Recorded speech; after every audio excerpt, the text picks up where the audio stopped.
백유경 61. 만물의 형상 만들기. 손재주가 좋은 사람이 있었다. 그는 어떤 형상이나 물건이든 못 만드는 것이 없었다. 그러나 그는 아주 겸손했다. 남보다 잘났다고 뽐내는 일이 없었다. 그에게는 못난 제자가 한 명 있었다.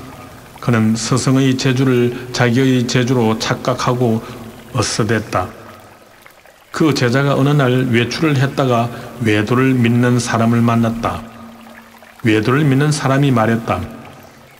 하늘에 있는 신이 이 세상을 만들었다.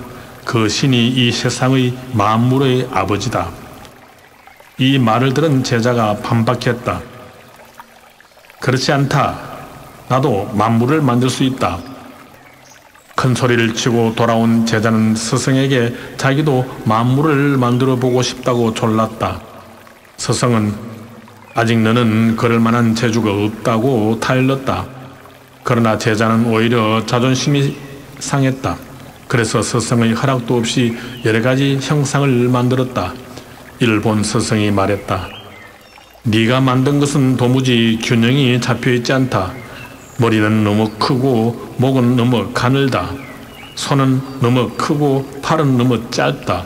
다리는 너무 가늘고 발꿈치는 너무 크다. 네가 만든 형상은 차라리 귀신 같구나. 62. 환자의 태도. 어떤 사람이 병이 들어 위독한 지경에 이르렀다. 그는 용한 의사에게 자신의 병을 보이고 치료할 방안을 물었다. 의사는 그의 병을 진찰한 뒤 이렇게 일러주었다. 병이 몹시 깊어 위험하지만 못 고칠 병은 아니다. 내가 처방을 내릴 테니 그대로 하라. 어떻게 하느냐 하면 꿩고기만 먹고 다른 것은 먹지 말아라. 그러면 병을 고칠 수 있으리라. 처방을 받은 그는 시장에 가서 꿩 한 마리를 샀다. 그러나 그는 그것만을 먹고 더 먹지 않았다. 며칠 뒤 의사가 지나가다가 그를 보고 물었다. 요즘 꿩고기는 잘 먹고 있는가?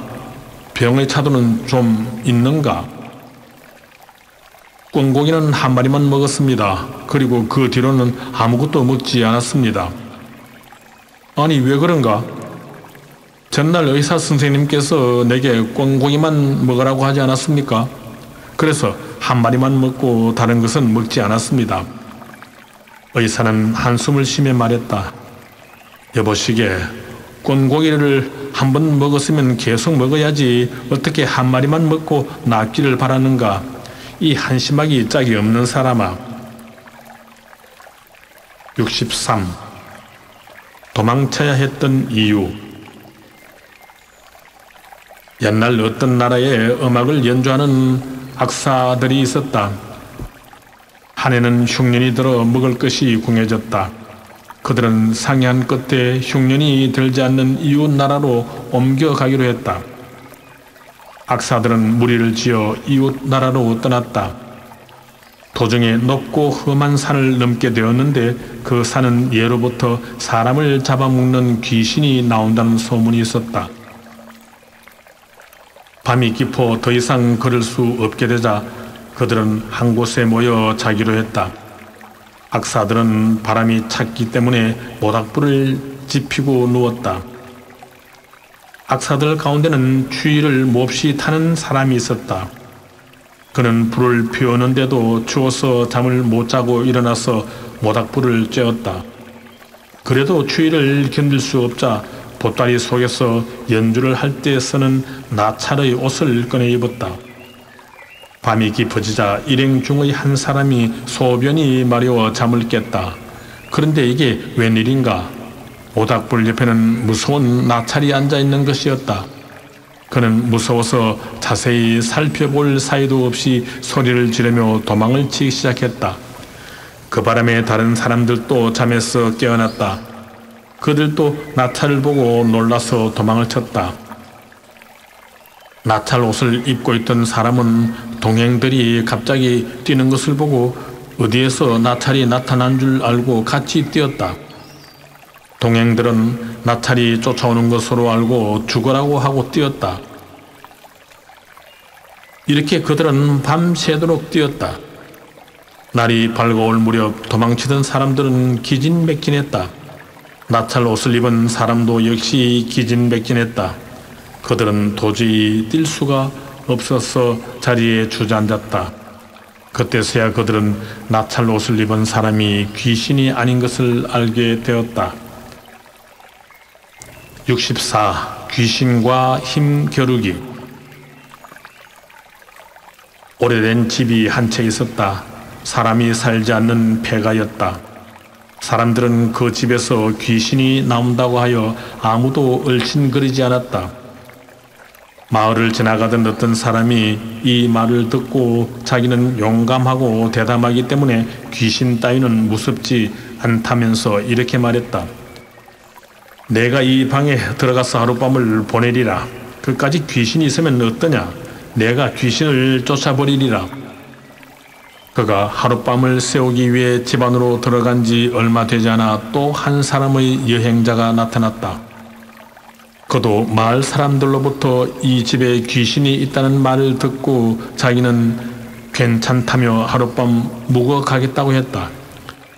그가 방문을 열고 들어가려 하자 먼저 방에 들어가 있던 사람이 귀신이 나타난 줄 알고 방문을 잡고 열어주지 않았다. 그러자 늦게 들어가려고 하는 사람은 귀신이 안에서 문을 닫고 열어주지 않는 줄 알고 있는 힘을 다해 방문을 열려고 했다. 그들은 날이 새도록 이렇게 서로 힘 겨루기를 했다. 그러다가 날이 밝았다. 두 사람은 그때서야 방문 안이나 밖에 있는 것이 귀신이 아니라 사람인 줄 알았다. 65. 벼락 출세한 사나이. 어떤 엄탕한 여자가 있었다. 그녀는 욕정이 왕성해 외간 남자와 통정하려고 했으나 항상 남편의 눈치를 살펴야 했다. 엄탕한 여자는 남편을 죽이기로 결심하고 기회를 엿보았다. 어느 날 남편이 먼 나라에 사신으로 가게 되었다. 여자는 좋은 기회구나 싶어 독을 넣은 떡 500개를 만들어 남편에게 주었다. 여보, 먼 나라로 가시게 되면 얼마나 힘들겠어요. 제가 정성으로 500개의 떡을 만들었으니 여행 중에 배고프면 한 개씩 꺼내 드세요. 남편은 아내의 정성을 고맙게 여겨 낙타에 떡을 싣고 길을 떠났다. 날이 어두워지자 그는 나무 밑에서 노숙을 하게 되었는데 짐승들을 피해 높은 나무 위로 올라가 있었다. 그러면서 떡은 잊어버리고 나무 밑에 그냥 두었다. 그런데 그날 밤 묘한 일이 벌어졌다. 500명의 도적이 왕의 말 500마리와 여러 가지 보물을 훔쳐가지고 오다가 그 나무 밑에서 쉬게 되었다. 그들은 몹시 시장한 터라 낙타에 실린 500개의 떡을 보자 허겁지겁 그것을 하나씩 나누어 먹었다. 독약이 든 떡을 먹은 도적들은 이내 약기운이 퍼져 한 사람씩 쓰러져 죽고 말았다. 날이 밝자 나무 위에 올라가 있던 남자는 놀라움에 몸을 떨었다.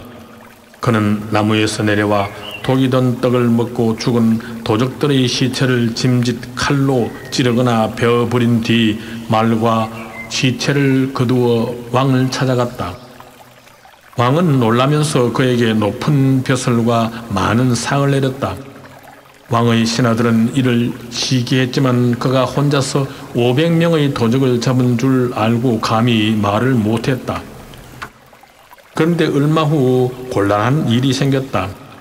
궁성 밖에 무서운 사자가 나타나 사람들을 해치는데 이를 퇴치할 방법이 없어 백성들이 공포에 떨었다. 그러자 대신들은 왕에게 500명의 도적을 잡은 사나이로 하여금 사자를 퇴치하게 하라고 아뢰었다. 왕은 대신들의 말대로 그에게 무기를 주어 사자를 물리치게 했다. 그는 왕의 명령을 받고 사자와 싸우러 나갔다. 사자는 그를 보자 달려들었다. 그는 사자를 피해 나무 위로 올라갔다. 사자는 입을 벌리고 어르렁거렸다. 그는 무서워 쥐고 있던 칼을 떨어뜨렸다. 그 칼은 사자의 목을 찔러 사자는 죽고 말았다. 왕과 대신들은 그를 더욱 공경하고 큰 상을 내렸다. 66. 말만 앞세운 선장 아들. 어떤 선장의 아들이 있었다. 그는 어렸을 때부터 아버지에게서 배를 움직이는 기술에 대해 많은 말을 들어 모르는 것이 없을 정도였다. 그는 누구보다 배 다루는 지식이 뛰어나다고 자랑했고 다른 사람들도 그렇게 믿었다. 어느 날 뱃사람들이 먼 바다 어떤 섬에 보물이 있다는 말을 듣고 보물을 찾아 떠나게 되었다.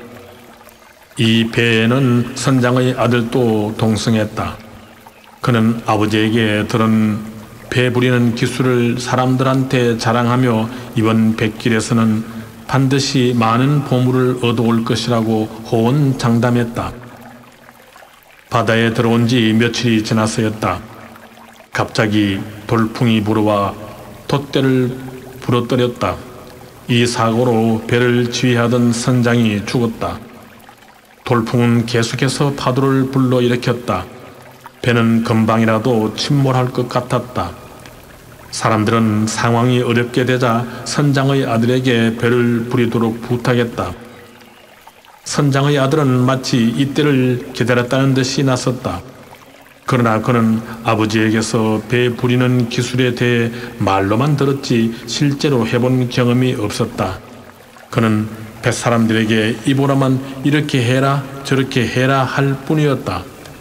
배는 그의 말대로 움직이지 않았다. 뱃사람들은 우왕좌왕하다가 배가 뒤집혀 모두 물에 빠져 죽고 말았다.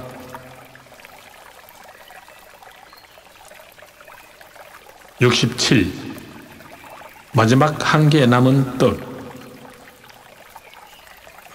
어떤 부부가 떡 3개를 나누어 먹고 있었다. 두 사람은 각기 한 개씩 나누어 먹고 하나가 남았다. 두 사람은 이 떡을 어떻게 먹을까 하다가 묘안을 짜냈다. 말을 먼저 하는 사람은 이 떡을 먹을 수 없다. 둘은 이렇게 약속을 하고 떡을 먹기 위해 서로 눈치를 보며 입을 다물었다. 마침 그날 저녁 그 집에는 도둑이 들었다. 그는 이방 저방 다니며 재물을 있는 대로 훔쳤다. 그러나 이들 부부는 먼저 말을 하지 않기 위해 서로 아무 말도 하지 않았다.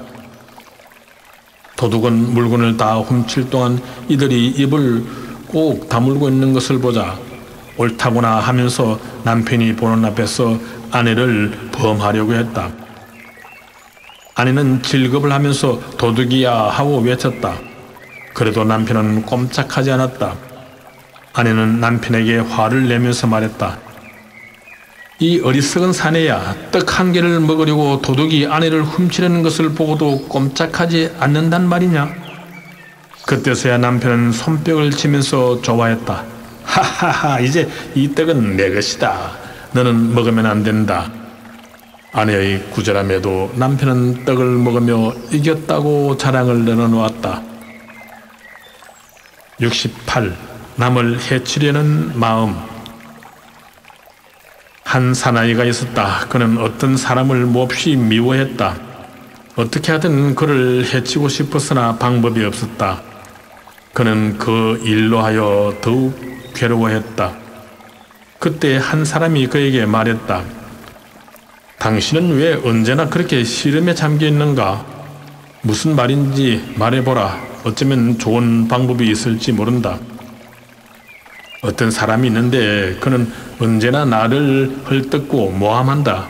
그러나 내 힘으로는 그에게 보복할 수 없다. 그러니 내가 속이 편하겠는가? 그 방법을 몰라 더욱 속이 상한다.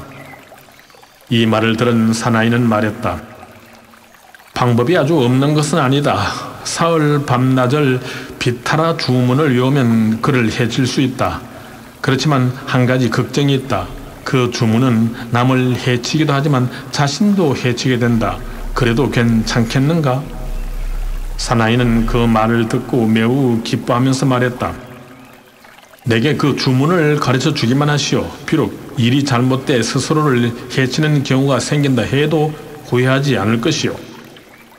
미련하고 지혜가 없는 사람은 좋은 것을 알려주어도 행할 줄 몰라 설 수가 없다. 69. 이상한 미풍 양속.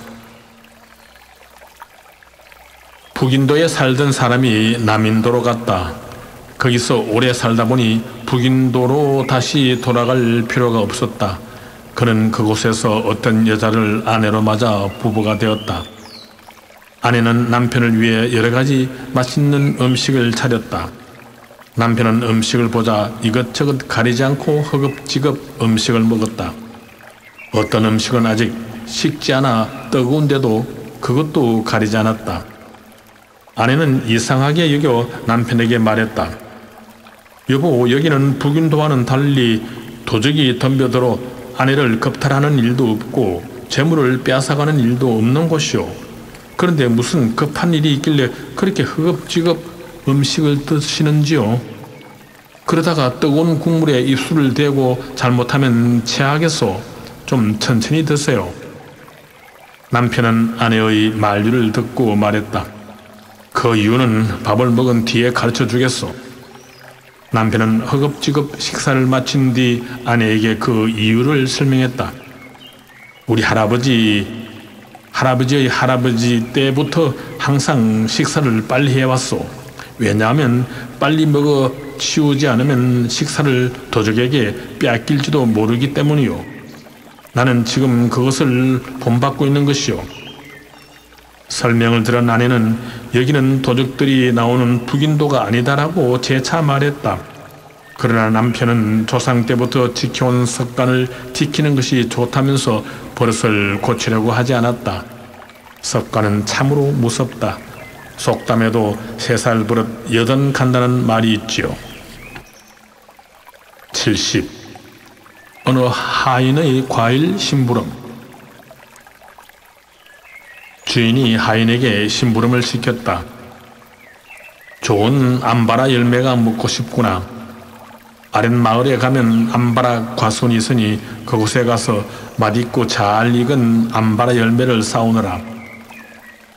하인은 주인의 명대로 과일을 사러 갔다. 과수원집 주인은 손님을 반기면서 자기네 과수원의 과일을 자랑했다. 우리 집 과수원의 과일은 모두 맛있는 것뿐이요. 나쁜 것이 하나도 없어. 하나만 맛보면 알 수 있어. 그러나 하인은 과수원집 주인의 말을 믿을 수가 없었다. 어떻게 하나만 먹어보고 다른 것이 맛있는지 없는지 알 수 있겠소? 나는 하나하나 모두 먹어보고 사겠소. 하인은 암바라 나무 열매를 따서 하나하나 직접 맛을 본 뒤 그것을 사가지고 집으로 돌아왔다. 이를 본 주인은 몹시 화를 내며 말했다. 누가 먹다 남은 과일을 사오라고 했느냐? 당장 내다 버려라. 주인어른, 이것은 제가 하나하나 모두 맛을 본 과일입니다. 모두 맛있는 것만 골랐습니다. 주인은 어이가 없어 그를 내쫓고 말았다. 71. 어리석은 중도의 길. 옛날 어떤 사람이 2 사람의 아내를 맞이했다. 2 여자들은 서로 질투를 해서 남편을 못 살게 했다. 만약 남편이 왼쪽 아내에게 눈길을 돌리면 오른쪽 아내가 화를 냈고, 오른쪽 아내에게 눈길을 돌리면 왼쪽 아내가 화를 냈다. 그래서 남편은 밤에 잠을 잘 때도 좌우에 아내를 누이고 자신은 가운데 누워서 꼼짝도 하지 않기로 약속을 했다. 어느 날 밤 큰 비가 쏟아졌다. 집이 낡아서 천정 사이로 빗물이 새어 들어왔다. 그 빗물은 남편의 얼굴로 쏟아졌다. 그래도 남편은 약속을 지키기 위해 좌우로 꼼짝도 하지 않고 가만히 누워 있었다. 빗줄기는 더욱 거세게 쏟아졌다. 좌우에 누워있던 두 아내는 비를 피해 일어나 다른 곳으로 도망을 했다. 그렇지만 남편은 가만히 누워있었다. 그 사이 빗물이 지붕의 흙을 담고 내려와 남편의 얼굴 위로 떨어졌다. 그리하여 끝내는 두 눈을 실명하게 되었다. 도망간 두 아내는 남편이 실명했다는 소식을 듣고도 돌아오지 않았다. 고지시간 이는 자신이 병들어가는 줄도 모르고 죽어간다. 72. 입이 찢어진 까닭. 어떤 가난한 사람이 아내와 함께 처갓집을 갔다. 마침 처가에서는 쌀을 찢고 있었다. 이를 본 사내는 얼른 쌀을 한 줌 훔쳐 입에 넣었다. 그때 아내가 남편에게 와서 말을 걸었다. 여보, 처가에 오니 기분이 어때요? 저녁에는 맛있는 떡을 만들어 준대요. 아내가 다정스럽게 말을 걸었지만 남편은 대답을 하지 못했다. 말을 하면 입에 한 입 물은 쌀이 나올 것이므로 아내 보기가 창피해서 입을 꼭 다물었기 때문이었다. 아내는 남편이 말을 하지 않는 것을 이상히 여겨 손으로 어루만져 보았다. 남편의 볼은 입속에 가득한 쌀 때문에 딱딱해졌다. 아내는 남편의 입안에 종기가 생긴 것으로 알고 아버지에게 말했다. 아버지, 큰일 났어요. 남편이 여기 오자 갑자기 입안에 종기가 나서 전혀 말을 할 수 없게 되었어요. 어떻게 좀 해주세요. 아버지는 의사를 불러 치료를 하게 했다. 의사는 사나이의 입을 만져보고 수술을 해야 되겠다고 했다. 의사는 칼을 들고 사나이의 입을 쬐다. 그러나 입에서는 하얀 생쌀이 쏟아져 나왔다. 입에 종기가 난 것이 아니라 쌀을 물고 있었던 일이 밝혀져 사나이는 창피는 창피대로 당하고 공연히 입만 째는 고통을 당하고 말았다. 73. 겁쟁이의 무용담. 어떤 사람이 검은 말을 타고 전쟁터로 싸움을 하러 나갔다. 살벌한 싸움이 벌어지는 것을 본 그는 두려움에 떨며 감히 싸울 생각을 하지 못했다. 병사들은 피를 흘리며 쓰러져 갔다. 그는 말에서 내려 남의 피를 얼굴에 칠하고 시체 옆에 쓰러져 죽은 척했다. 싸움이 계속되는 동안 그는 그렇게 있었다. 그 사이에 그가 타고 갔던 말은 다른 사람이 빼앗아갔다. 싸움이 끝나고 병사들이 돌아가기 시작했다. 그도 집으로 돌아오기 위해 시체들 사이에서 슬그머니 일어났다. 그리고는 죽은 흰 말의 꼬리를 베어서 집으로 돌아왔다. 그가 집으로 돌아오자 사람들이 전쟁터의 얘기를 물었다. 그는 거짓말로 자신의 무용담을 늘어놓았다. 그때 내 말이 적군이 창에 찔려 죽었다. 나는 애통해서 그 말의 꼬리를 잘라서 이렇게 가지고 왔다. 그러자 그의 거짓 무용담을 듣던 사람들이 말했다. 너의 말은 원래 검었는데 그 꼬리는 왜 흰가? 그는 할 말을 잃고 더욱 창피만 당했다. 74. 세수하기 싫은 사나이. 이상한 나라가 있었다. 그 나라 사람들은 도무지 몸을 깨끗하게 씻는 것을 싫어했다. 사람들의 얼굴은 항상 지저분하고 몸에서는 고약한 냄새가 났다. 어떤 사람은 부스럼이 나서 고생을 하기도 했다. 그 나라에 새로운 왕이 등극했다. 왕은 온 나라 사람들이 게을러 몸을 씻지 않는 버릇을 고치기 위해 국명을 내렸다. 이제부터 이 나라 안에 사는 모든 백성은 아침 저녁으로 항상 몸을 깨끗이 씻어야 한다. 만약 몸을 깨끗이 씻지 않아 지저분하거나 더러운 냄새를 풍기는 사람이 있으면 관리를 시켜 온갖 괴로움을 줄 것이다. 그 나라의 백성들은 국명대로 아침 저녁 몸을 깨끗이 씻었다. 목욕도 자주 했다. 그랬더니 부스럼 같은 질병도 사라졌다. 그런데 어떤 게으른 사람이 국왕의 명령을 귀찮게 여겼다.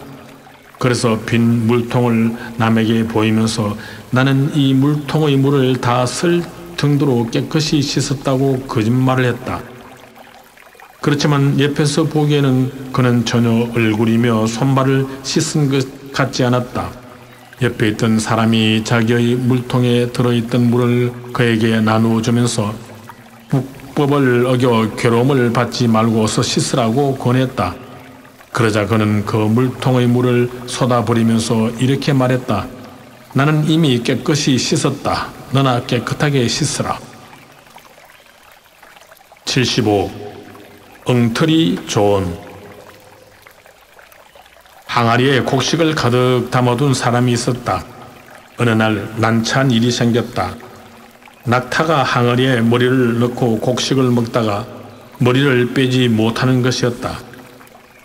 그는 백방으로 낙타가 항아리에서 머리를 빼도록 노력했지만 모두 헛사였다. 낙담에 있는 그에게 한 노인이 찾아왔다. 왜 그렇게 어두운 표정을 하고 있는가? 낙타가 항아리에 머리를 넣고 곡식을 먹다가 머리를 빼지 못했습니다. 그런 일이라면 걱정할 것이 없어. 내가 방법을 일러주리다. 노인은 그에게 낙타의 목을 베라고 가르쳐 주었다. 그는 노인의 말대로 칼로 낙타의 머리를 베었다. 그때 낙타가 발버둥을 쳤기 때문에 항아리는 항아리대로 깨지고 낙타는 낙타대로 죽어버리고 말았다. 76. 아름다운 병에 걸린 농부. 어떤 농부가 있었다. 하루는 도시에 나갔다가 그 나라의 공주를 보게 되었다.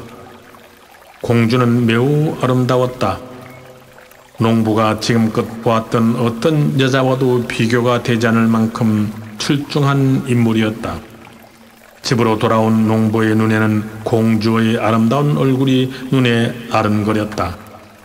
그는 공주와 한 번만이라도 사랑을 나누고 싶은 생각 때문에 밥도 먹을 수 없었고 잠도 이룰 수가 없었다. 하루가 지나고 이틀이 지나도 마찬가지였다. 얼굴빛은 노래지고 변까지 들었다. 주위의 친척들이 보다 못해 그에게 물었다. 왜 밥도 안 먹고 잠도 안 자는가? 지난번 도시에 나갔을 때 아름다운 공주를 만났습니다. 나는 공주를 한번 보자 사랑하는 마음이 생겼습니다. 어떻게든 공주와 하룻밤만이라도 사랑을 나누고 싶습니다. 그런데 뜻을 이룰 수 없습니다. 나는 이 뜻을 이루지 못하면 죽고 말 것입니다. 친척들은 그에게 중병이 들은 것을 불쌍히 여겨 어떻게든 소원을 성취시켜 주겠다고 약속을 했다. 그들은 며칠을 궁리한 끝에 농부를 찾아가 이렇게 설득했다. 우리가 공주를 찾아가 너의 뜻을 전했다. 그런데 문제는 아직 공주가 너와 함께 하룻밤 사랑을 나누고 싶어 하지 않는구나. 이 말을 들은 그는 크게 기뻐하면서 이렇게 말했다. 그렇다면 이제 남은 일은 공주의 마음만 돌리면 되겠구나. 77. 순하기에서 젖짜기. 어떤 나라의 변방에 사는 사람들은 한 번도 나귀를 본 적이 없었다. 그들은 다만 다른 사람들로부터 나귀의 젖은 매우 맛이 좋다는 말만은 들었을 뿐이다. 그들은 어찌어찌 해서 순하기 한 마리를 구하게 됐다. 사람들은 순하기를 보자 맛있는 젖을 얻고자 덤벼들었다. 어떤 사람은 머리를 잡고 어떤 사람은 꼬리를 잡고 젖을 짜려고 했다. 어떤 사람은 다리를 잡고 또 다른 사람은 귀를 잡고 젖을 짜려고 했다. 그때 어떤 사람이 나귀의 생식기를 잡고 소리쳤다. 여기에서 나귀의 젖이 나온다. 그래, 거기에서 젖이 나오겠다. 빨리 젖을 짜보아라.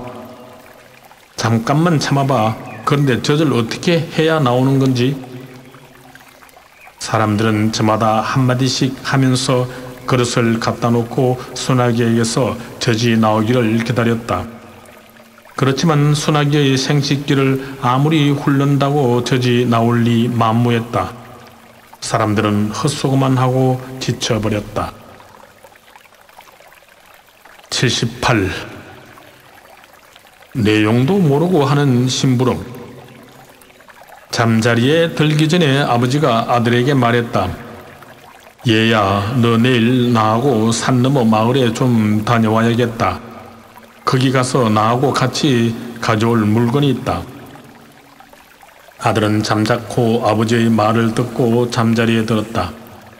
아들은 다음날 아침 일어나자마자 아버지에게 물어보지도 않고 집을 나섰다.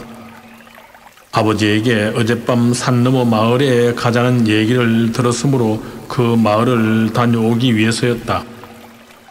아들은 걸음을 재촉해 산 너머 마을로 떠났다. 길은 험하고 산은 높았다. 아들은 해가 지기 전에 다녀올 요량으로 부지런히 걸어서 산을 넘었다.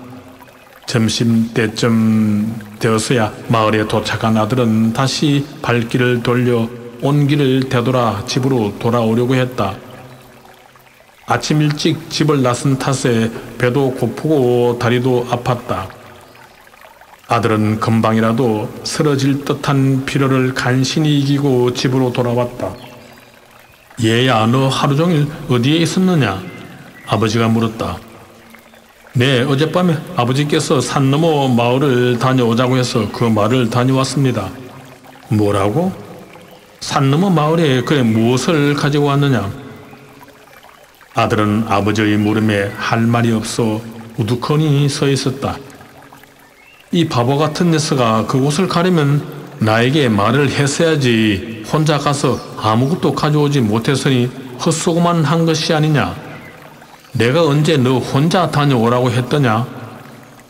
아버지는 혀를 차면서 아들의 어리석음을 한탄했다. 79. 잔꾀 때문에 당하는 고통. 어떤 나라의 왕이 하루는 무수가 우거진 숲에서 놀기 위해 신하에게 명령을 내렸다. 내가 무수 숲에서 하루 동안 놀면서 편히 쉬고 싶으니 그대가 준비를 좀 해 주어야겠다. 내가 숲에서 쉬기 위해서는 앉을 자리가 필요하다. 그러니 그대가 저 괴짝을 들고 가서 숲 속에다 자리를 만들어 주기 바란다. 신하는 왕의 명령을 받기는 했으나 왠지 그 일이 썩 마음에 들지 않았다. 명색이 대신인 자신에게 그런 일을 시키다니 좀 섭섭한 생각도 없지 않았다. 그래서 신하는 꾀를 냈다. 왕이시여, 대신의 체면에 어찌 괴짝을 들고 갈 수 있겠습니까? 차라리 등에 지고 가겠습니다. 그 말을 들은 왕은 그에게 36개의 괴짝을 지고 가라고 했다. 그는 할 수 없이 괴짝을 지고 숲속으로 들어가야 했다. 숲속에는 맹수와 뱀이 사람의 접촉을 막았다. 하지만 그는 왕의 명령대로 36개의 괴짝을 숲으로 옮겨야 했다. 꾀를 부리다가 자기 꾀에 넘어가는 일이 종종 있다. 한 개만 들고 가도 될 것을 36개나 치고 가는 고통을 당했다. 80. 의사 처방 무시한 환자.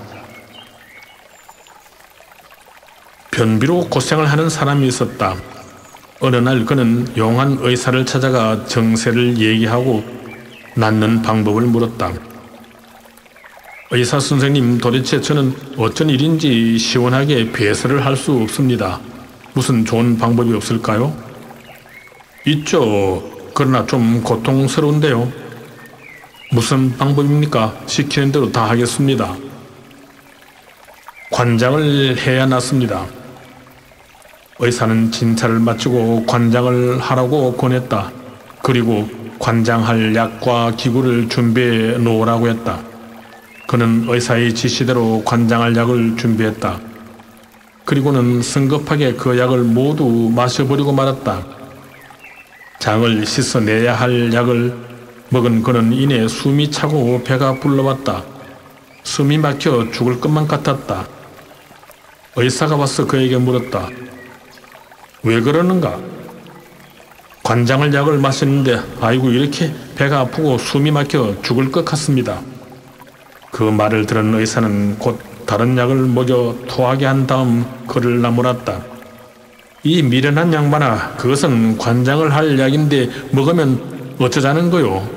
약이란 다 쓰이는 곳이 다른데 아무 것이나 먹으면 오히려 큰일을 당하는 거요. 무엇이든 쓰임새가 따로 있듯이 자기 마음대로 함부로 쓰는 일은 위험하기 짝이 없다.